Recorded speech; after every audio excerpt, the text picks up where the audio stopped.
the War of 1971, Pakistan lost half its navy, a quarter of its air force, and a third of its army. And I quote these figures from Pakistani sources. My name is Kabir Bedi, and I welcome you to our second episode of Guns and Glory, where we continue with the War of 1971, considered the most glorious war fought by India.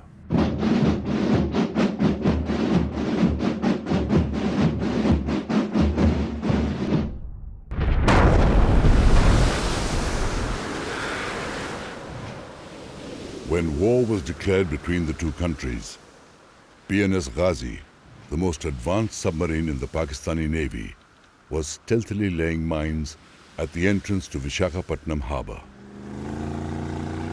In the late evening of 3rd December, picking up the propeller noise of two Indian patrol boats, the Ghazi fled the scene, only to return after midnight to meet its doom when it felt the coast was clear. When PNS Ghazi returned, in a haste to complete the task, she probably went over the mines that she had earlier laid herself. Two simultaneous explosions were heard from the shore, and PNS Ghazi sank to the seabed with all hands on deck. The Ghazi became the first naval casualty of the war without a shot being fired at her.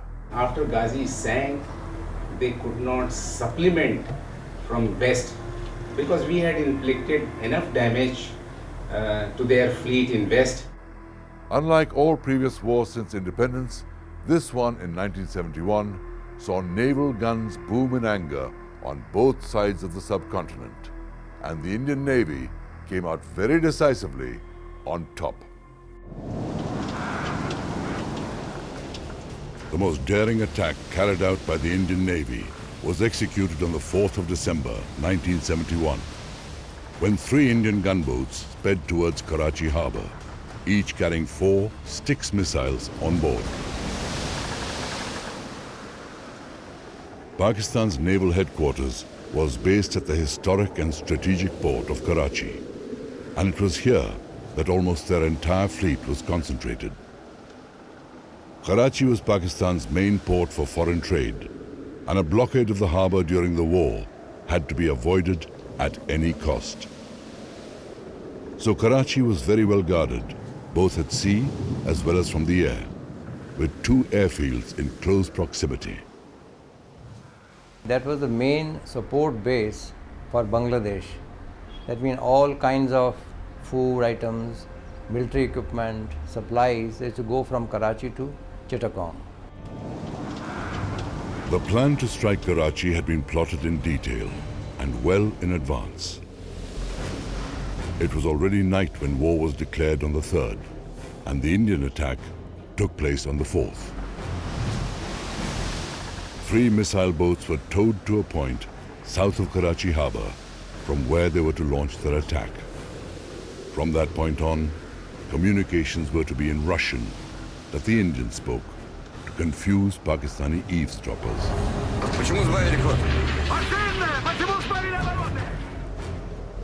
INS Nipat, INS Nirghat, and INS Veer were the 3 missile boats that devastated Karachi harbour and broke the morale of the Pakistani Navy beyond repair.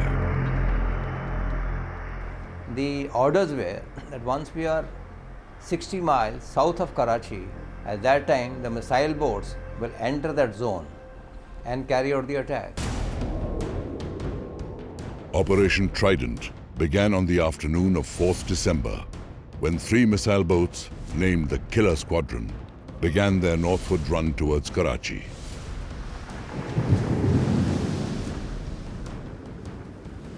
Halfway to the target, an oiler, INS Poshak, waited to refuel the 3 missile boats.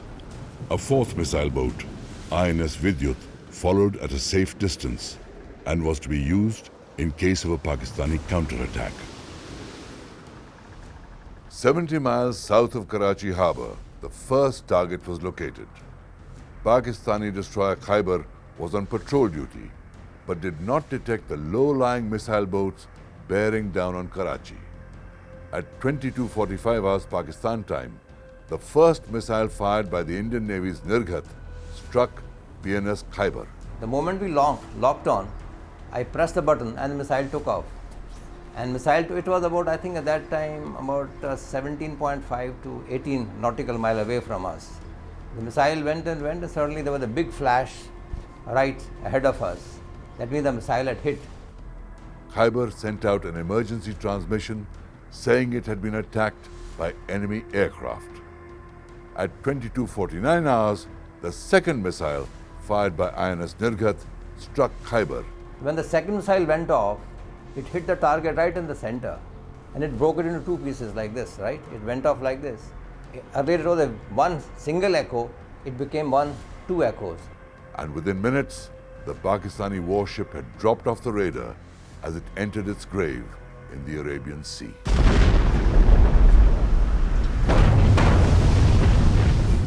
A few minutes after the strike on Khyber, the second missile boat, INS Nipat, saw a target in its range and launched a missile.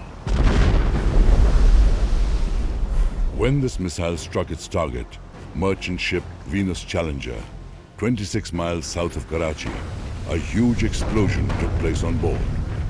The ship broke into two and sank within 8 minutes. It was later established that this merchant vessel was being used to bring huge amounts of US ammunition from Saigon in South Vietnam. The second missile, fired by INS Nipat, struck the Pakistani destroyer PNS Shah Jahan, crippling it beyond repair.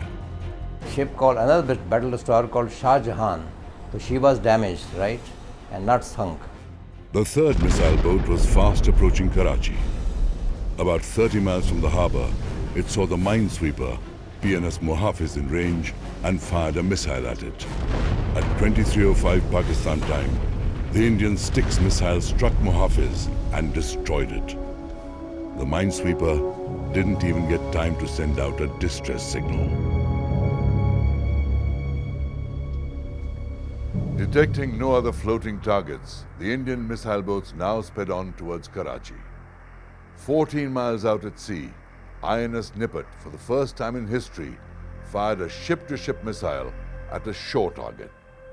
At 1 minute to midnight, the Styx missile hit a giant oil tank at Karachi port. The fire that spread was so devastating, it soon engulfed other tanks in the area. And then there was a huge explosion that lit up the entire sky. I remember there was a big, huge fire off Karachi, as if the sun had risen there. There was so much of fire was there. As Karachi burned, the Indian Navy broke radio silence to transmit just one word: Angar.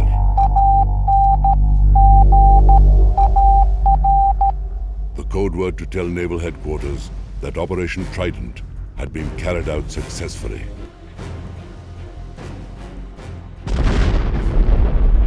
On the night of 8th December 1971, the Indian Navy hit Karachi once again, this time with just one missile boat, accompanied by 2 frigates.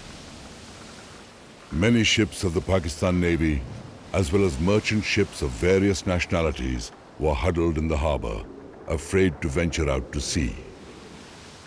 At 11 p.m. Pakistan time, 12 miles out at sea, INS Vinash fired her entire load of 4 Styx missiles at Karachi. The first missile hit one of the few surviving big oil tanks in the harbour. The second missile hit the British merchant vessel Harmattan, while the third hit the Panamanian-registered Gulf Star. The fourth and final Styx missile fired by INS Vinash hit the Pakistan Navy's oil tanker, PNS Dhaka. By this time, Karachi was again in turmoil and panic. As the fires began to spread, oil tanks in the harbour began to blow up, one after another, in a chain reaction of fireballs. In the meantime, the Indian Air Force had also joined the party and started bombing targets in and around Karachi. In their panic and confusion, the defenders of Karachi fired on a Greek vessel, Zoe, sinking it in Karachi harbour. The Pakistan was so stunned with this attack that all their warships, they had to take shelter in the Karachi harbour. While the Indian Navy scored very heavily against the enemy, there was one glimmer of hope for the Pakistani Navy. Their newly acquired Daphne-class submarine, PNS Hangor, sank frigate INS Kukri, the only warship ever lost by the Indian Navy. 18 officers and 176 sailors went down with the Kukri. Survivors recount how a calm and composed Captain M.N. Mullah, in the highest traditions of the Navy, decided to go down with the ship, sitting on his captain's chair on the bridge. For his gallantry, Captain Mullah was posthumously awarded the Mahavir Chakra. While the Indian Navy was winning laurels for itself, the land war raged on both fronts. In the West, Pakistan had hoped for quick gains with their preemptive airstrikes and their dependence on US and Chinese-built tanks to smash through Indian defenses. But their entire offensive got bogged down due to heroic Indian soldiering and bad Pakistani leadership. In the eastern sector, the strategies they adopted were the opposite. While India went in for a quick invasion, the Pakistani army dug itself into well-fortified towns. It was Pakistan that officially began the war, but once it saw that the tables had turned, it desperately wanted the international community to intervene, to force India to the negotiating table. So India needed quick and decisive results. Commanders of the Indian Army were given 15 days to take Dhaka. We did not capture Chittagong nor Khulna, but went straight for Dacca, bypassing all the towns. So that was our plan. The task became easier because Mukti Bahini fighters and their Indian trainers and advisors had been constantly chipping away at the Pakistani army in East Pakistan.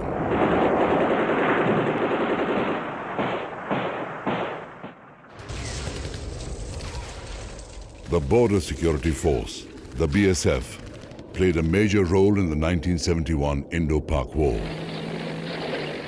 From its build-up to the final mopping-up operations after victory. During the first beginning of the war, we were engaging our enemies, that is the Pakistan Army in Bangladesh, with small arms like rifles, LMGs, small 2-inch mortars we call it, or 3-inch mortars like that. The Border Security Force was engaged first in independent operations, then under direct army command. From October 1971 onwards, the BSF were ordered to dominate the border and establish bridgeheads from where the Indian offensive would be launched when the time came. Right in front of Akhora in Tripura, the Pakistan Army had deployed a medium artillery cannon, and they were shelling on Agartala town. So my aim was to neutralize that cannon. So for that I took the permission from my headquarters and also from the army. I, along with the 15 Mukti Bahinis, we attacked that cannon and then we destroyed it, and there was one Pakistan Army soldier who was killed and 2-3 were injured, and they fled away, and ultimately we got the gun and we recovered it. From the 3rd of December onwards, the Indian Army began its swoop into East Pakistan through multiple thrust points. From the east, through Tripura, 4 corps hammered through the outer crust of Pakistani defense and moved into the heartland of East Pakistan. An improvised force named Kilo Force struck in a southern direction. Their objective was to take Chittagong. From the south, an amphibious thrust went for Cox's Bazar to cut off an escape route for the Pakistani army through Burma. The 8th Mountain Division was tasked with taking Sylhet. 2 corps came in from West Bengal through Jessore and Khulna. 33 corps came in from the northwest through Dinajpur and Rangpur. The Indian Army's strategy was to bypass other fortified towns and take control of the heart of East Pakistan, Dhaka. The war was going in India's favor when Soviet intelligence reported that a British naval group led by the aircraft carrier Eagle had moved closer to Indian territorial waters.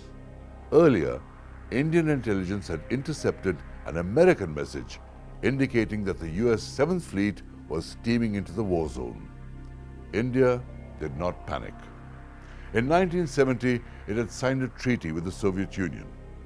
Now, Delhi quietly sent a message to Moscow to activate the secret provision of the Indo-Soviet Security Treaty, by which Russia was bound to defend India in case of any external aggression.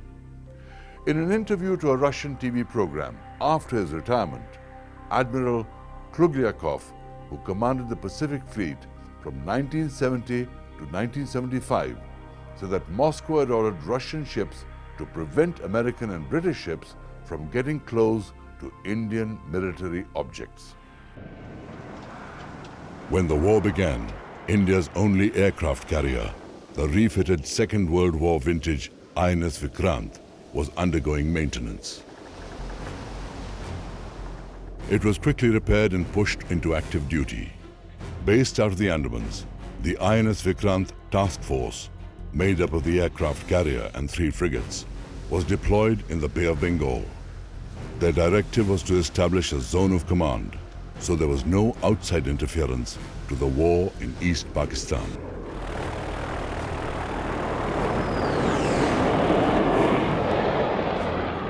From the 7th of December onwards, INS Vikrant, the Indian Navy's sole aircraft carrier, joined the war by attacking the coastal targets of Chittagong, Cox's Bazar and Barisal. The task force captured about 40 foreign and Pakistani ships, which were taking reinforcements and supplies to the Pakistani army in the east. Alarmingly, on 15 December, it was reported that the American aircraft carrier, USS Enterprise, leading a nuclear task force, had entered the bay. The 7th Fleet crossed Malacca Strait on 14th of December. And on 15th December, she was already there in Bay of Bengal. For the entire night between the 15th and 16th of December, INS Vikrant and its 3 accompanying frigates patrolled the area south of Chittagong, waiting to intercept the far superior US naval force. At the last minute, the USS Enterprise changed course. America seemed to have decided it did not want to join the conflict. But unknown to all, a Soviet nuclear submarine had entered the Bay of Bengal and was stealthily keeping a watch on what the Americans were up to. We had a secret treaty with Russians that they would come and help us in case of such crisis.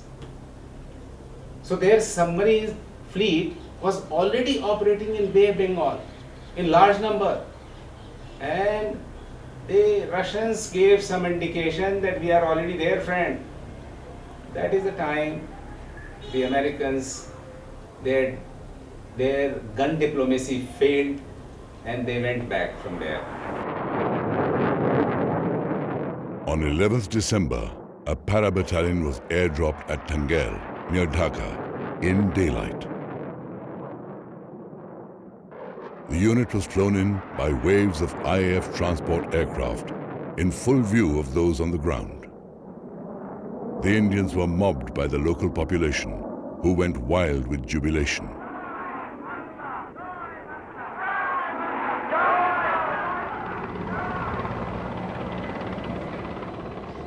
Next day, further reinforcements and supplies were flown in. The Paras had cut off the rear line of Pakistan Army units along the Jamalpur-Mymensingh axis. By the 14th of December, the Indian Army troops were on the outskirts of Dhaka. The IAF dominated the skies and the Indian Navy controlled the seas. but in many cantonments and fortified towns across East Pakistan, the Pakistani armies had dug themselves in solidly. Their aim was to drag the war on and on. So something dramatic had to be done. Some singular signal had to be sent that would break the camel's back. The Pakistani army in the eastern sector was about 100,000 strong, and they had ammunition and supplies to carry on the war for many more days. But early on the 14th of December, the Mukti Bahini relayed intelligence about an important meeting scheduled in the governor's house that very morning. 4 MiG-21s from the number 28th Squadron from Guwahati were tasked with attacking the governor's house. This information was kept strictly on the basis of need to know. So these pilots got airborne from there, and since adequate maps were not available of that area, the exact position of the governor's house was located from a tourist map. The governor was so traumatized that he resigned right then and there and rushed to the Intercontinental Hotel to seek shelter under the UN flag. From that moment on, the Pakistani civil administration in the east ceased to exist.